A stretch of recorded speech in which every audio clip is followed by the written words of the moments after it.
Have you ever missed what was right in front of your face? I have done this many times. I have seen people do this many times. And let me start with the ones that other people do, because that just feels better, right? And so I have seen before a friend of mine who's on the phone and he's talking away, he's just talking away, I'm doing something else. And as he's talking, they start talking about an email that was sent or something. And so while he's on the phone, he's like, okay, I got to find my phone so that I can look up that email. And he's like digging his hands in the couch cushions, and he can't find it there. And he digs out his bag, and he's like, okay, where's my phone? Can't find it in there. And then he's like, I don't know where my phone is. And he's panicking. And I'm just laughing as I'm watching this because he's talking on his phone. And so I eventually, when I can calm myself a little bit, I go and I say, hey, I know where your phone is. And he goes, do you have it? Did you take it? And I go, no. And he's like, well, where is it? And I say, it's on your face. It's literally on your face. How do things like that happen? And he takes his phone and he kind of drops his phone and picks up his hand and then does this. He's just like, how did I do that? Have you ever done something like that? Have you ever missed what was right in front of your face? I've seen people with glasses, and I wear glasses to drive. I haven't done this one yet either, but it's on their head and they're looking all over the house for their glasses and they're on your face. How is it that you could miss it? But it happens. But the one that I'm guilty of most, it has to do with the pantry.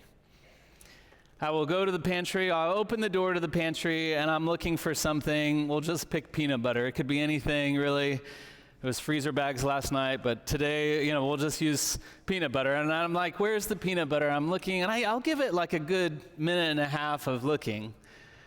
And then I don't see it, so I'll say, Allison, this is my lovely wife, right? Where's the peanut butter? Now, Allison has a special brain.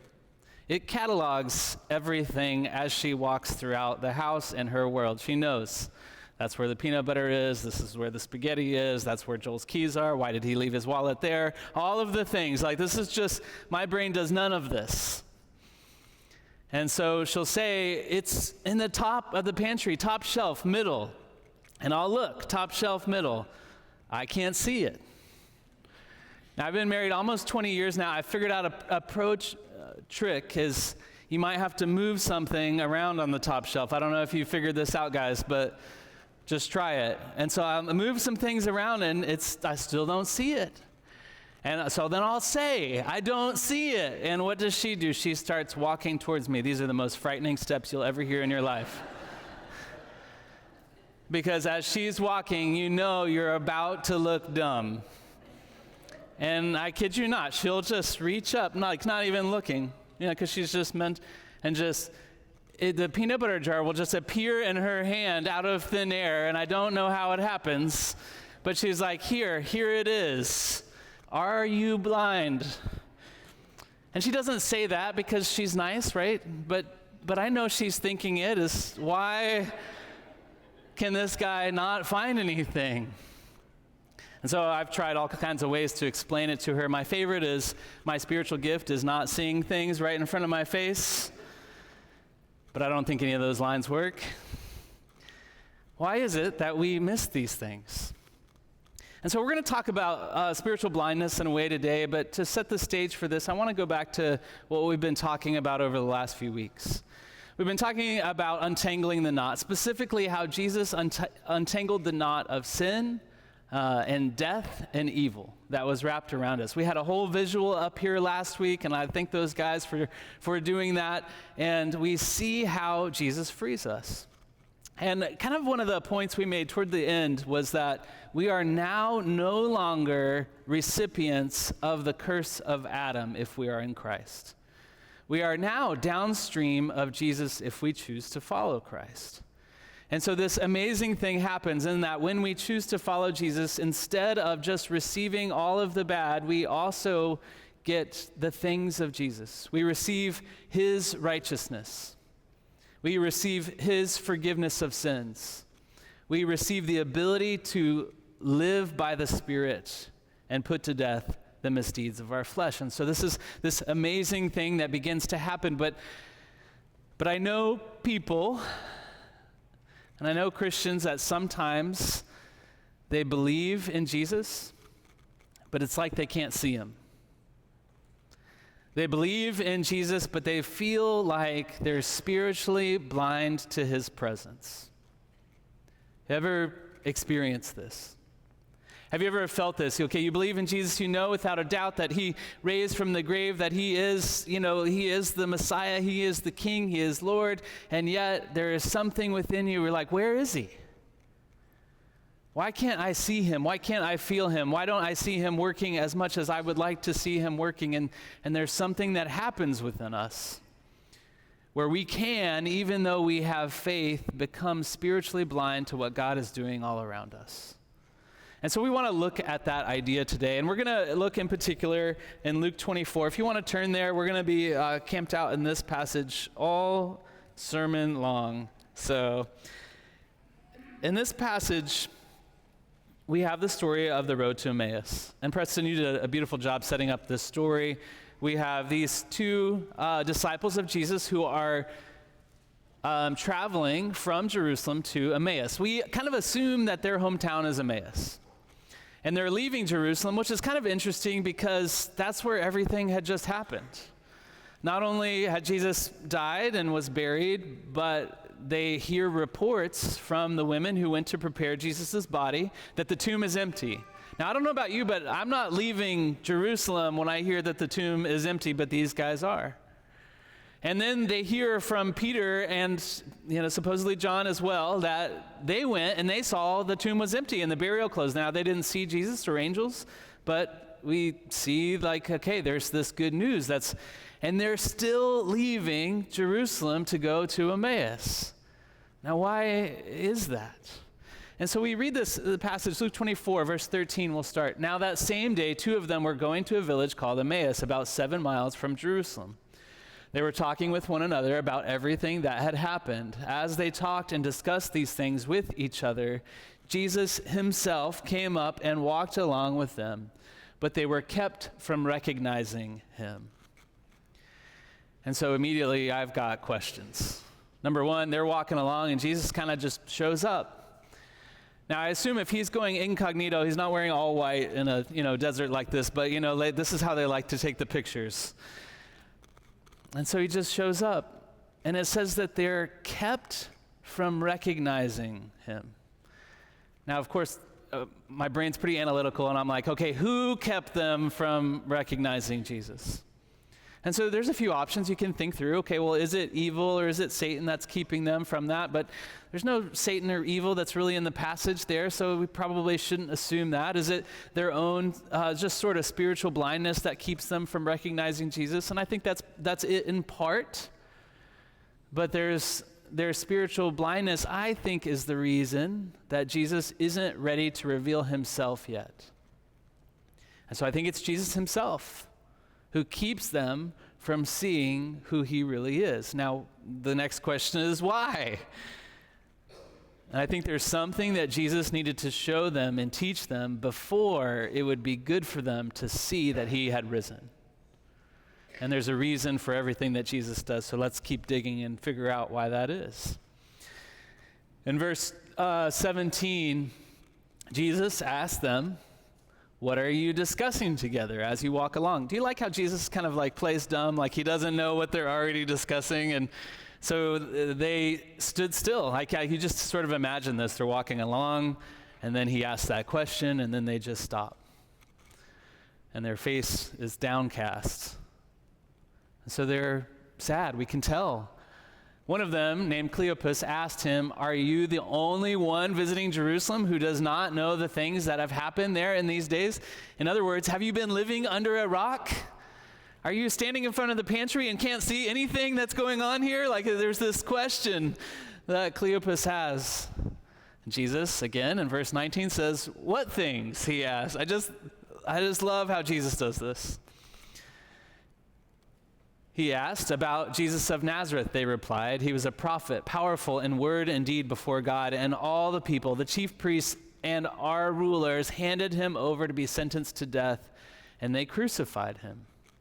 But we had hoped, past tense, that he was the one who was going to redeem Israel. Those words are important. And what is more, it is the third day since all this took place. In addition, some of our women amazed us. They went to the tomb early this morning but did not find his body. They came and told us that they had seen a vision of angels who said he was alive. Then some of our companions went to the tomb and found it just as the women had said, but they did not see Jesus. And so this story unfolds. Jesus asks them. Now, when you look at this, how do they feel? How do Cleopas and his companion feel? I think there's shock. They just can't believe what's happened. It's just a lot that's happened in a short period of time, and so they're sort of amazed and trying to wrap their mind around that. They're grieving, right? Because Jesus, they seem like they're not one of the 12, but they're on the inner circle of what's going on, and so they're grieving his loss. They're probably humiliated because they had told everybody, probably in Emmaus and in Jerusalem, that Jesus is the Son of God, and then he is crucified on a Roman cross and just humiliates their whole idea, which we'll talk about more in just a second. They're disoriented, right? Because the women go to the tomb and they're like, he's not there. And so like, okay, now what? Now what's going to happen? They're confused, they're depressed, their faces downcast. And there's this thing where they want to believe, but they are struggling to see the real Jesus. And they've lost hope. They had hope, but they don't have it anymore. They want to have hope, but they're struggling to find hope. Anybody else ever been there? They thought that Jesus would redeem Israel, not die on a cross. And so this is significant. Their idea of Jesus was different than Jesus' idea of Jesus. That's a recipe for trouble. They thought that Jesus was going to come back and restore the land of Israel. And there's reasons why that was the case. In the Old Testament, a redeemer was a close relative of a family, and they had a legal responsibility to do something. And one of the things that they had a legal responsibility to do was to buy back the land that was sold in desperation. And so if people got behind on their debts, they would sell their land in desperation to pay their debts so that they wouldn't become slaves.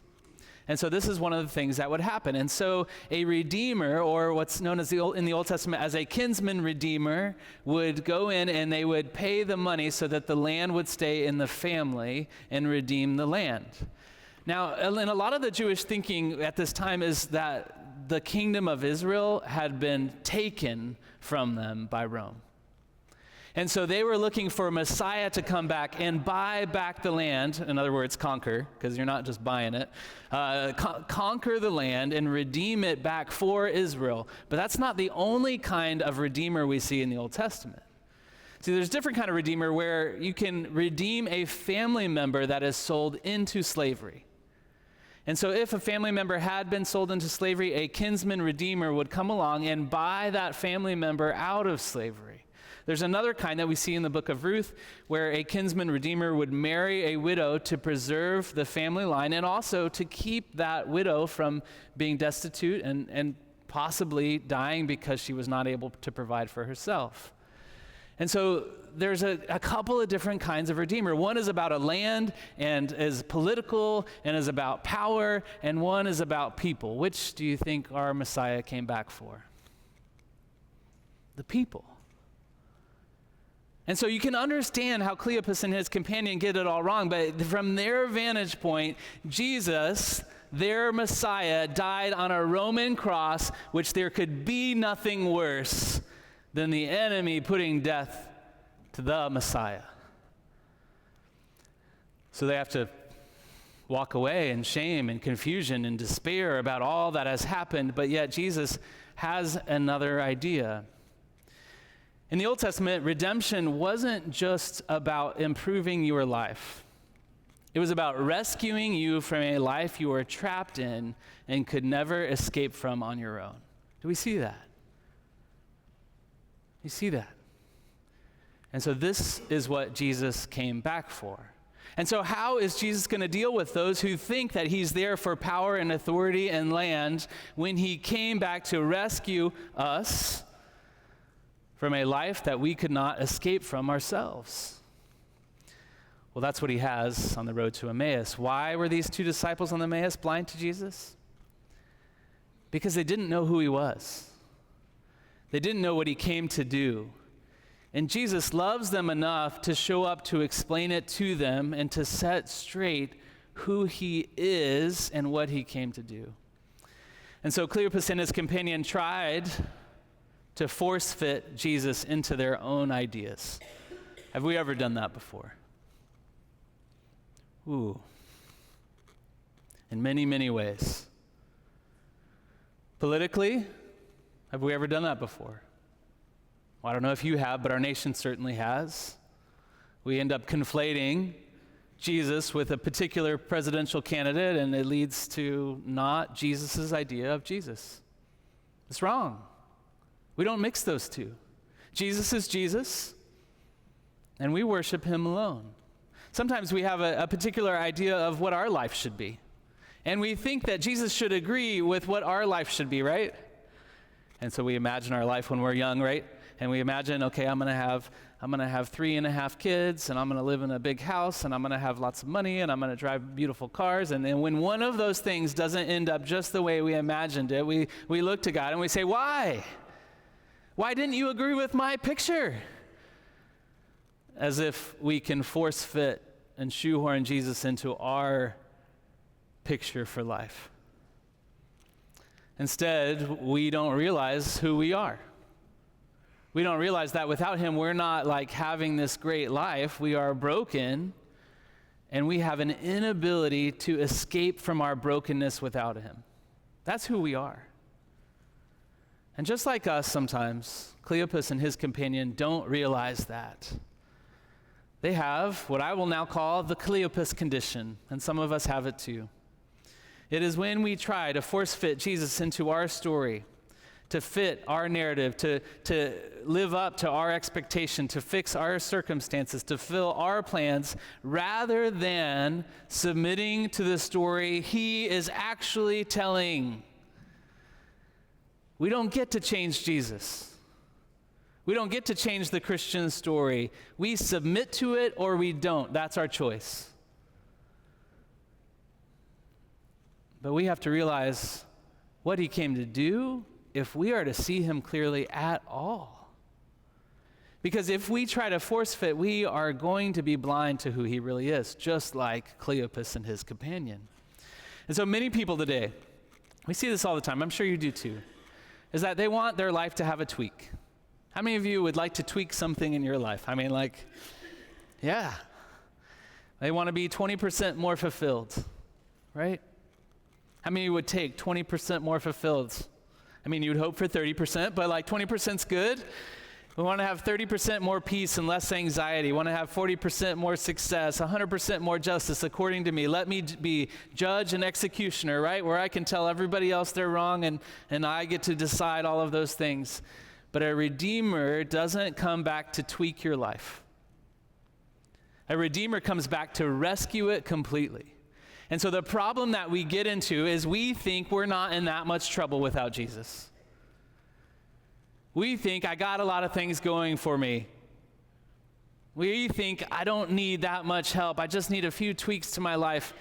And when we live like that, we are blind to who he is and what he really came to do, because we suffer from the Cleopas condition. What we have to realize is that Jesus came to redeem us completely, not to tweak our life to make it a little bit better. And when we do that, we can see. See, seeing Jesus and following him requires this dramatic submission. And that's really the problem, isn't it? If we don't know that we're stuck, we're only willing to give up so much for him. And so I'll meet people who say, I want to follow Jesus, but they're not willing to give up something in their life to actually follow him. Why? Because they don't think they're that bad off without him. So no matter what it is, if it's called a sin, in order to follow Jesus, you've got to give it up. It requires dramatic submission and total commitment to his ways.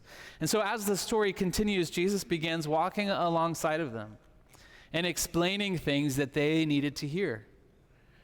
I want you to pay attention to the way he starts this next sentence in chapter 24, verse 25. He said to them, "How foolish you are."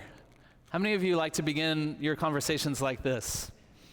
You meet two people on the road and you realize they don't have things just quite right, and you open up with, "You're an idiot," right? Are you ready for Jesus to tell you you're foolish? Because if he was to meet you on your drive back home, he might say something like that to you. And if you would take offense to that rather than taking it to heart, you may bristle at it. You may object to it. You might be upset with him for telling you, "You're not very smart right now." But our responsibility is to submit, not object. And so let's pay attention to how this goes. "How foolish you are, and how slow to believe all that the prophets had spoken. Did not the Messiah have to suffer these things and then enter his glory?" And beginning with Moses and all the prophets, he explained to them what was said in all the scriptures concerning himself. And they approached the village to which they were going. Jesus continued on as if he was going farther. Jesus is a great actor, isn't he? But they urged him strongly, "Stay with us, for it is nearly evening. The day is almost over." So he went in to stay with him. When he was at the table with them, he took bread, gave thanks, broke it, and began to give it to them. Then their eyes were opened, and they recognized him, and he disappeared from their sight. They asked each other, "Were not our hearts burning within us while he talked with us on the road and opened the scriptures to us?" And so there's this beautiful thing that happens. Jesus explains all of these scriptures, from Moses to the prophets, and who he is and why this thing had to happen. And it sounds like they're getting it. This is what they say, is that their hearts were burning within them. In other words, their hearts were understanding that Jesus wasn't just coming to redeem a land, but to redeem his people. And that the Roman cross didn't end the story of Jesus, but that it was meant to continue on. And so they're beginning to get this, and they can't believe what their ears are hearing, and their heart is excited by what he's telling them, so much so that they're like, "No, you come and stay with us. We want you to talk with us more. We want more of your company." And who wouldn't want more of the company of Jesus, except for they still don't know it's Jesus. And so when we see this, Jesus opens the scriptures and their hearts catch fire with belief. And then they don't just realize who he is, they invite him to the table. They invite him into fellowship. They invite him to break bread with them. They invite him to be one. And the moment that they take the bread, do you hear that? The moment that they take the bread, his bread of life, their eyes are opened. Why? Why at that moment? Why of all moments was that the moment that they finally got it? Well, it's because they understood. When they took the bread, they weren't just believing an idea about Jesus, they were having fellowship with Jesus that changed everything about their relationship with him. See, before they just wanted the benefits of a king and a kingdom, and for Rome to be sort of kicked down a notch, and for Israel to have power, and they wanted to feel good about who Israel was and who they were as a part of that kingdom. But Jesus had far more in mind for them. See, the truth is you can know the facts about the resurrection and still be spiritually blind. But the moment when our eyes are open is when we invite the Redeemer to completely change our way of life. When we say, I get it up here, but now I want it in here. I understand that you've been raised from the dead, but now I want to live with you. I want you to rule over my heart. I want to be close with you. I want to know who you are, not who I want you to be. When we can leave past our ideas of who he is and accept his idea for our life, The moment that we submit is the moment our eyes are opened and we have fellowship with him. See, we don't need a helper for our circumstances. Maybe we do, but we need something bigger than that too. We don't need just a helper for our circumstances. We need a redeemer to free us from a hopeless fate and a faithless perspective. We need a redeemer to free us from a hopeless fate and a faithless perspective. Sometimes we get stuck in that faithless perspective. I want to tell you a story. It's not a Bible story, and then we'll conclude for the day. But it always gets me. It's a picture that's so close to the heart of what Jesus does to redeem us. In 1866, a girl named Anne Sullivan was born into poverty. She was nearly blind, orphaned, and by age 10, sent to live in a poorhouse. She had every reason to grow up bitter, hardened, and angry at the world, but she didn't.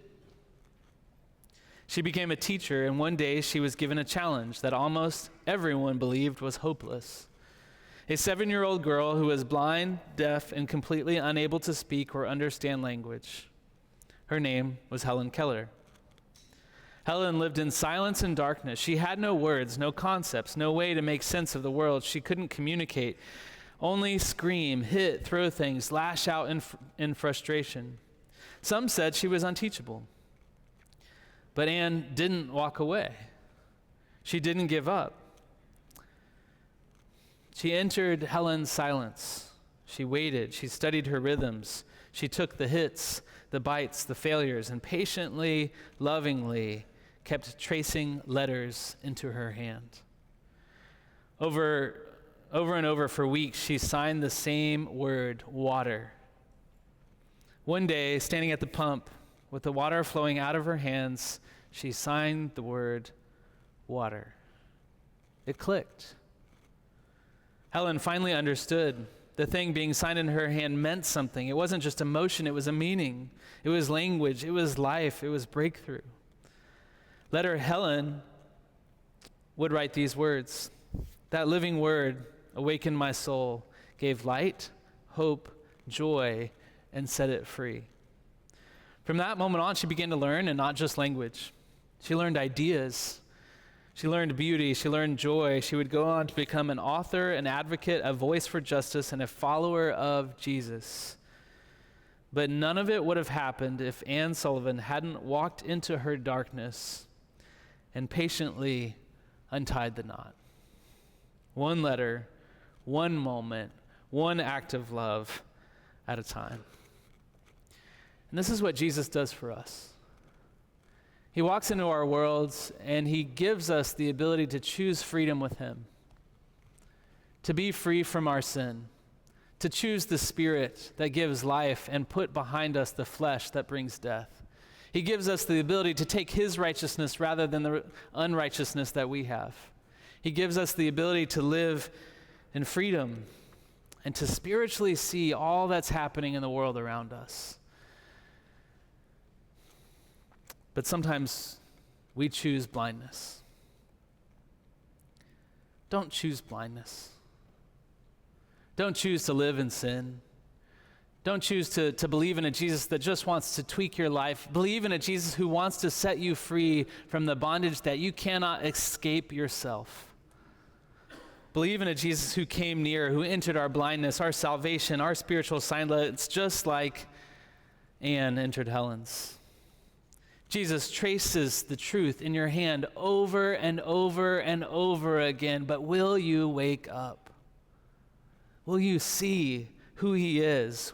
Will you see what he's doing? Will you see what he wants for you? Will you open your eyes to his idea for your life rather than your own? Will you see the Spirit that wants to set you free?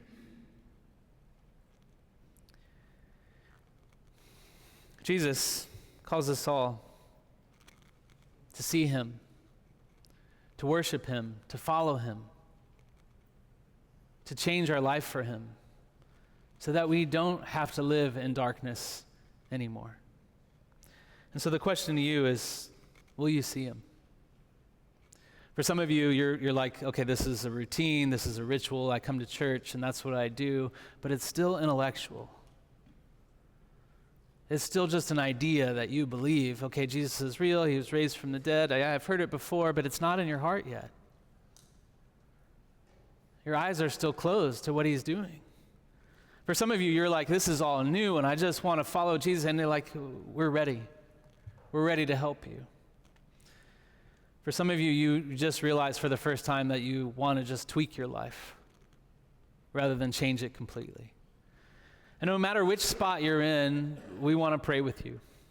We want to help you. We want to help you see the Jesus that really came. And we want to help him open your eyes to what his plans are for your life. And so, will you stand and will you sing with us? And if you feel called and led, then come pray with us on the front row or go to the prayer room. But let Jesus be the Lord of your life today.